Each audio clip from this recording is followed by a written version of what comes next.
Bueno, continuamos con nuestro tema de la introducción a las máquinas y continuamos con lo que tiene que ver con los pares cinemáticos.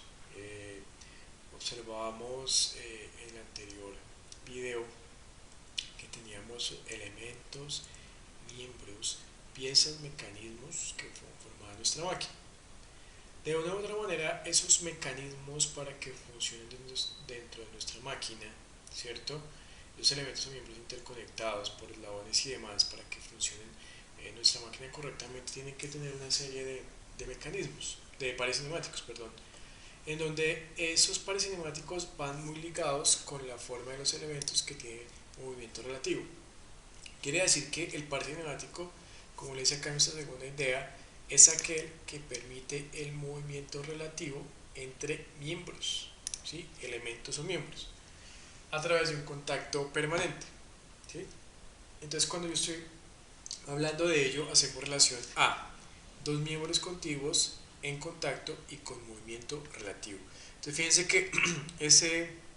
que ese par cinemático de una u otra manera me va a permitir transmitir movimientos y transmitir de una u otra manera cargas entre elementos, dentro de los mecanismos, dentro de nuestra máquina. Por consiguiente, fíjense que los pares cinemáticos, pues ustedes ya creo que ya habían hablado de o conocen la designación de los pares cinemáticos en función del número de barras, que es binario, terciario, cuaternario. Y vamos a observar estos otros dos, que sería pares cinemáticos por cierre y pares cinemáticos por contacto. En los pares cinemáticos por cierre, entonces tenemos el cierre de forma, cierre de fuerza y cierre de cadena. Y por tanto, con contacto, pares superiores y pares inferiores. En el cierre de pares, fíjense que el primero, que es el cierre de forma, ¿sí? En el cierre de forma nos dice que el contacto y el movimiento entre elementos o miembros está asegurado por la forma de los elementos. Fijémonos que acá estamos hablando de este actuador con su émbolo. Entonces fíjense que este émbolo de acá es redondo y el actuador es redondo. Entonces fíjense como los dos elementos tienen una concordancia geométrica, quiere decir que el movimiento entre esos dos, entre esta estructura y este elemento o miembro para tener un movimiento relativo entre ellos está garantizado por quién, por la forma. Quiere decir que ese cierre de forma depende como tal, valga la redundancia, de la forma de los miembros del par en contacto, ¿sí? Otro cierre de forma, ¿cuál sería? Acá el pistón y el cilindro. Fíjense que acá este cilindro, ¿qué forma tiene? Pues es redondo. ¿Y qué forma tiene el pistón? Redondo. Al haber una concordancia geométrica y entre los dos hay movimiento relativo, quiere decir que estamos hablando de un cierre de forma, en donde lo importante es que hay una concordancia geométrica. Quiere decir que la forma de los miembros o de los pares de elementos, ¿cierto? Dentro del par es que la forma es igual. Y también podemos observar que la superficie de contacto es la que garantiza pues la unión de otros elementos. Superficie de contacto que hace referencia, la superficie de contacto, por ejemplo, del émbolo, esta zona que estoy señalando por acá, y la superficie de contacto de quién, la superficie de contacto de nuestro actuador. ¿Dónde habría más cierre de forma? Fíjense que más cierre de forma. Podemos tener aquí cigüeñal con la biela. Aquí tendríamos otro cierre de forma donde tendríamos concordancia geométrica. Aquí donde tenemos el bulón. Cuando tenemos el bulón hay una concordancia o un cierre de forma, hay concordancia geométrica entre el agujero del pistón y la forma del bulón. Sería otro cierre de forma. Otro tipo de cierre es el cierre de fuerza. En el cierre de fuerza básicamente es el que me dice que el contacto queda asegurado por un miembro elástico interpuesto. Miremos el caso del motor a combustión interna. En el caso de combustión interna, fíjense que estamos viendo nuestra válvula, ¿sí? Nuestra válvula. Tenemos aquí nuestro resorte, nuestro palpador y abajo tenemos nuestra leva. Y fíjense que este palpador mantiene contacto con la leva gracias a quién? Lo que dice acá, a un miembro elástico interpuesto, ¿cierto? Este miembro elástico que está acá es el que me está garantizando el contacto acá. y es el que me está garantizando que tengamos un mecanismo de transformación giratorio a uno lineal alternativo. Este caso tendríamos un cierre, un par cinemático por cierre, ¿cierto? De fuerza, porque tenemos un elemento interpuesto, digamos que entre dos elementos que forman un mecanismo para garantizar cierta transformación de movimiento. Y en este caso, ¿cuál es? Es el muelle. ¿Y por qué habla de que sea elástico? Pues habla de que sea elástico porque tiene que retornar ¿a dónde? Tiene que retornar a su posición inicial para, para mantener el contacto entre los elementos y garantizar la transmisión de la fuerza. Ese sería el caso de un cierre de fuerza. Fíjense que en este de acá también podríamos hablar de un cierre de forma, y este muelle de acá me garantizaría que cuando yo acá ingreso fluido a presión, comprimo, retiro la presión, este émbolo vuelve otra vez a una posición. Y para retornar a la posición inicial, ¿de qué depende? Pues fíjense que está dependiendo este muelle. Tiene un elemento elástico interpuesto para volver a retornar a una posición inicial. Entonces acá en este caso tendríamos un cierre de forma y un cierre de fuerza. Y el otro tipo de cierre sería el cierre de cadena, en donde el cierre de cadena básicamente me dice que el contacto está asegurado por medio de otro miembro del mismo mecanismo. ¿A qué hace referencia? De una u otra manera, el cierre de cadena hace referencia a la estructura principal que sostiene los elementos o miembros, y que esa estructura principal permite que haya un contacto permanente y permite que haya una transmisión, una transformación de movimientos, y que haya una transmisión de cargas.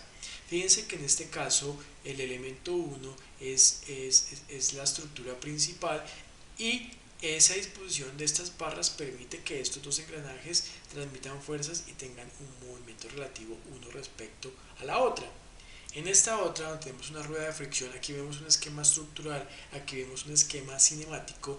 En este esquema cinemático observamos que estas ruedas de fricción se garantiza su unión en este punto gracias a estas barras que vemos acá, como la interconexión en estas juntas, en estos nodos y en estos puntos de reacción.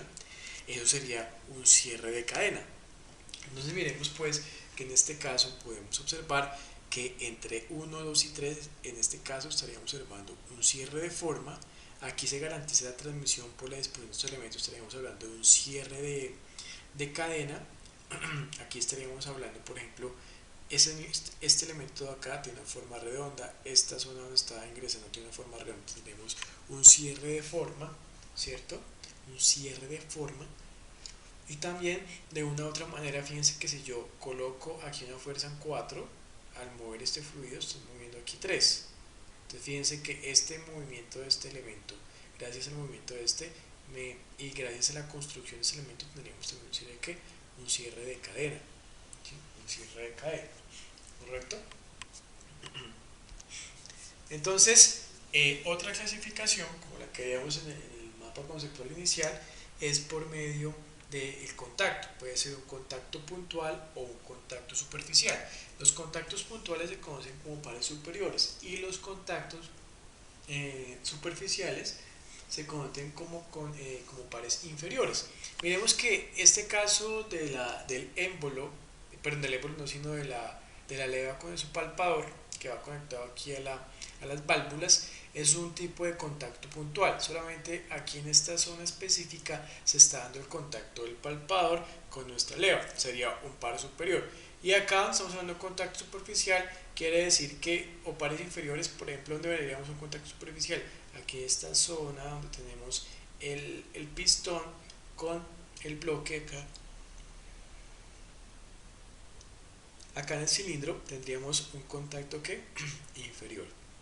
Entonces miren que los contactos inferiores tenemos tres tipos, ¿sí? De primer orden: el prismático, el de rotación y el helicoidal. Miremos que es un contacto superficial o de primer orden. ¿Por qué? Porque tenemos un contacto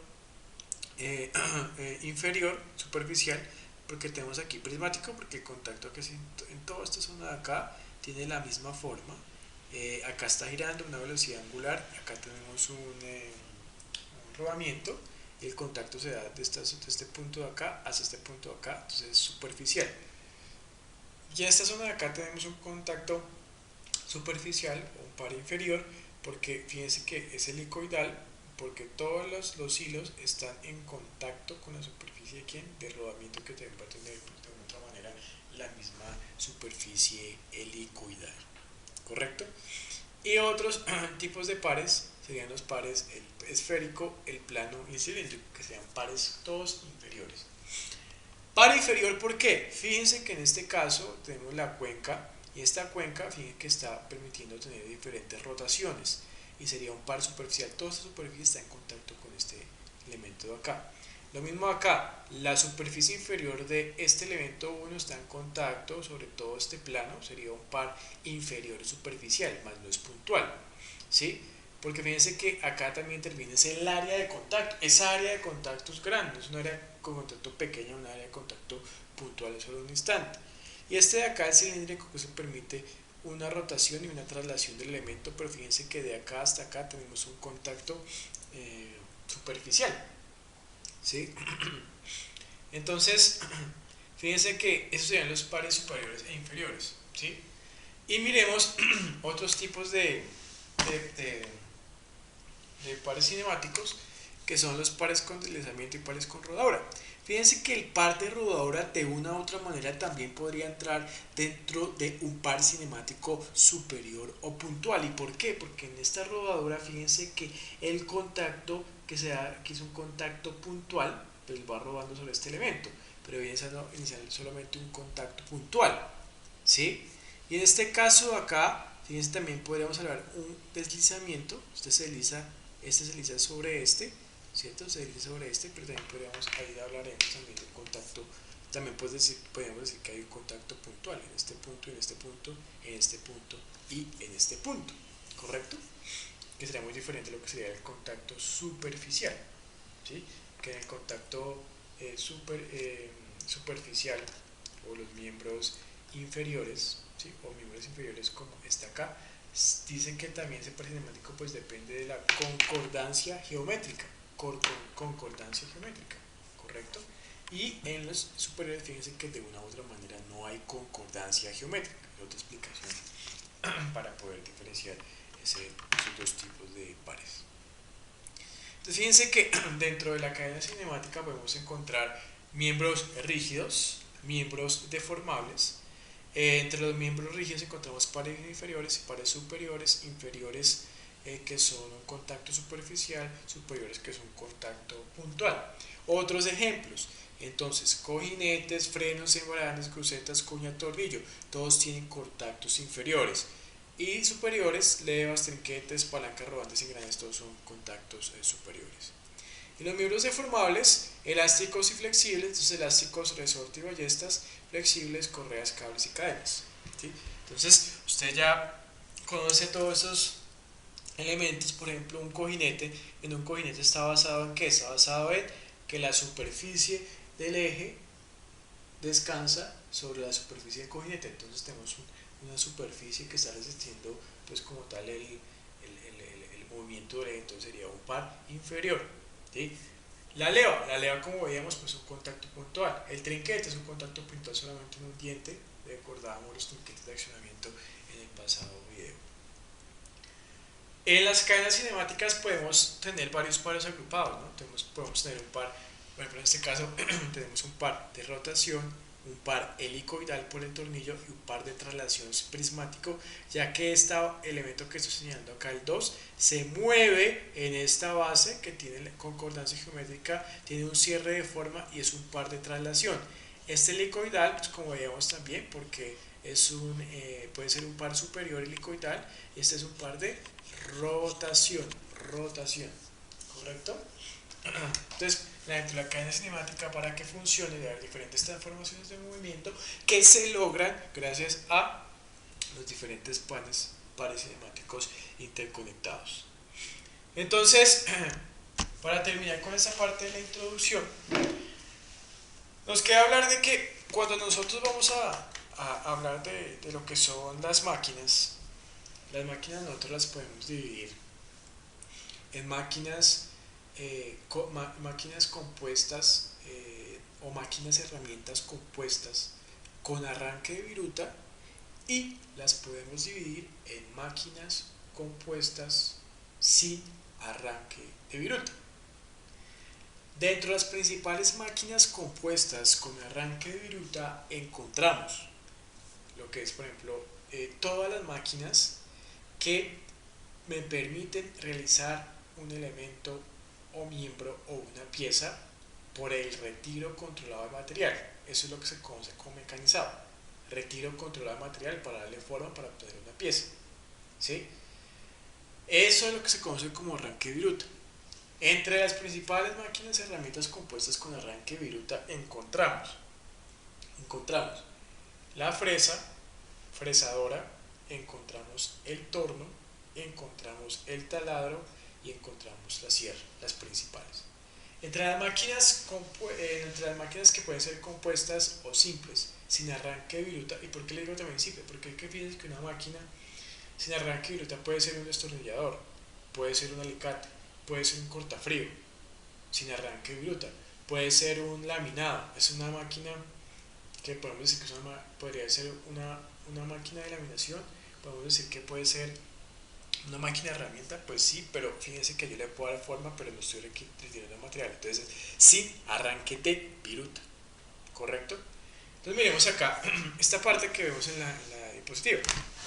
Tenemos máquinas y herramientas compuestas, control numérico computarizado, CNC, que pueden ser híbridas, híbridas y cartesianas. Híbridas, ¿qué quiere decir? Por ejemplo, en esta de acá, la eTower 410H2, quiere decir que en su operación permite hacer lo que son operaciones de fresado y operaciones de torneado. Fresado y torneado, dos operaciones de mecanizado.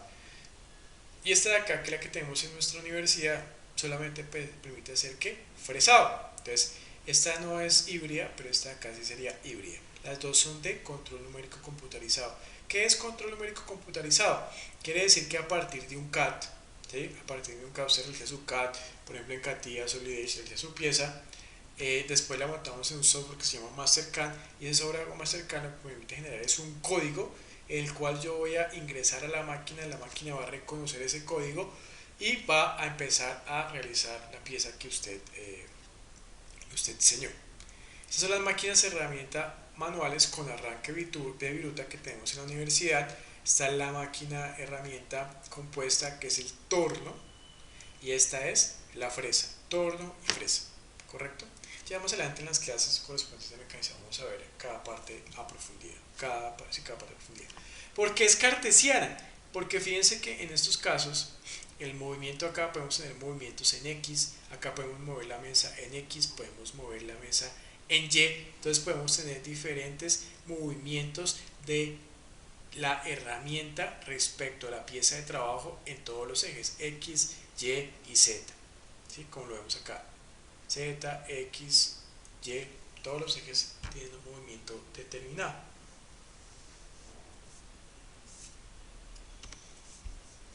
Entonces dentro de esas máquinas hay otra división que es la máquina transfer giratoria.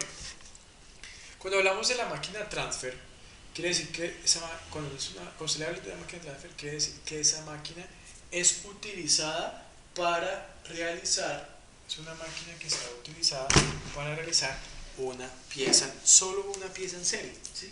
Solo una pieza. O sea, no son varias piezas, sino solo está destinado para realizar una pieza en serie, en donde tenemos varias etapas de mecanizado. Fíjense que en este caso acá, esta pieza aquí se alcanza a observar un poco mejor. Cada una de estas columnas de acá son columnas o cabezales de mecanizado. Quiere decir que este centro de acá va a girar. Entonces él gira, acá tenemos, esto es un rin, es una máquina de transfer giratoria para rines. Entonces por ejemplo aquí puede venir el rin, aquí tenemos una operación de fresado, ¿sí? Aquí tenemos una operación de torneado y aquí puede ser otra operación de torneado. Quiere decir que esta mesa rotatoria tiene nuestras piezas, va girando y va pasando por diferentes etapas de mecanizado, pero es para la misma pieza, piezas en serie, es lo que se conoce como máquinas transfer giratorio, ¿sí? Y las máquinas transfer lineales es lo mismo, donde podemos observar que en esta En esta banda va soportando nuestras piezas, se va moviendo a medida que pasa por el cabezal de mecanizado, tenemos fresado y tenemos que torneado. Va dándole la forma a la pieza y se pasa a la siguiente pieza. Pero fíjense que es para piezas en serie, para la misma pieza. Acá se alcanza a observar, vamos acá un momento,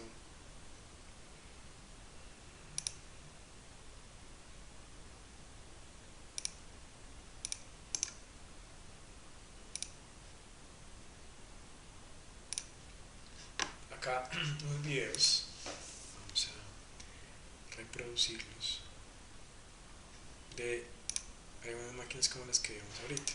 Fíjense que esta máquina aquí es una operación de mecanizado, ¿sí? Acá cambia la herramienta, hace otra operación acá, ¿sí? Gira. Fíjense que yo en este caso puedo decir que puedo, como fíjense que acá en este cabezal estaba rotando, rota y sigo mecanizando. Estas piezas de acá pueden ser de un mismo elemento, o sea que cuando salgan como tal de este mecanizado se van a conectar y van a formar un elemento. Entonces en ese caso yo podría decir o podría ver este video y decir que sería una máquina transfer con arranque de viruta giratoria. Un ejemplo. Miremos este otro video. Este otro video.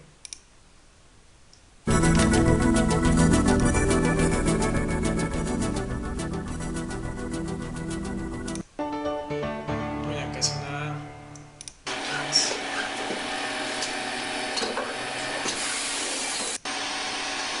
Acá nos alcanzamos a ver lo que les decía, que es una máquina cartesiana, porque fíjense que este cabezal se mueve en esta dirección, este cabezal se mueve en esta dirección y este cabezal se mueve en estas dos direcciones. Eso hace referencia a una máquina cartesiana.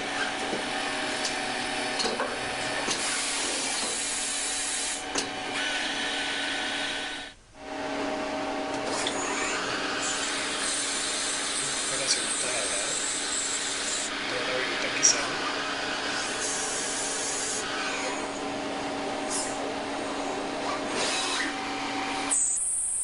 Tenemos una operación también de mecanizado, fíjense que estamos removiendo el material de la pieza controladamente.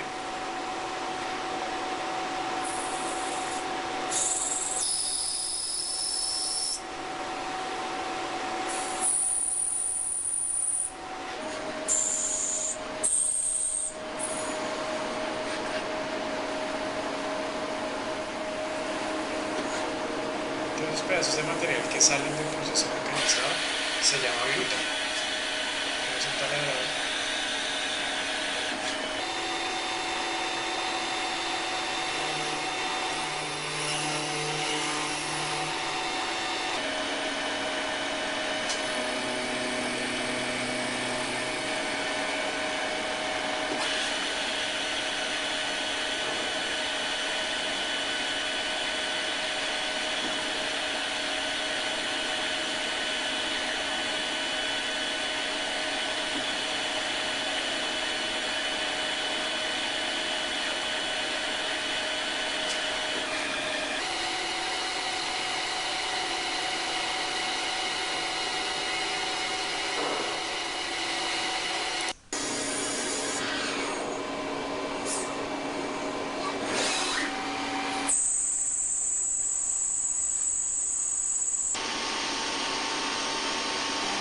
Fíjense que esta máquina la podríamos decir que es una híbrida, que está, acá estamos realizando operaciones de fresado.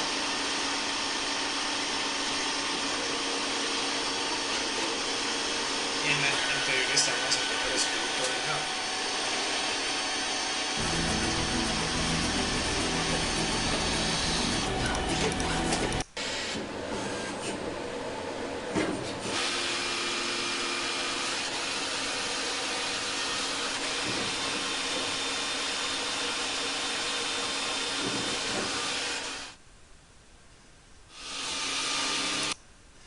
Entonces podría ser una máquina híbrida.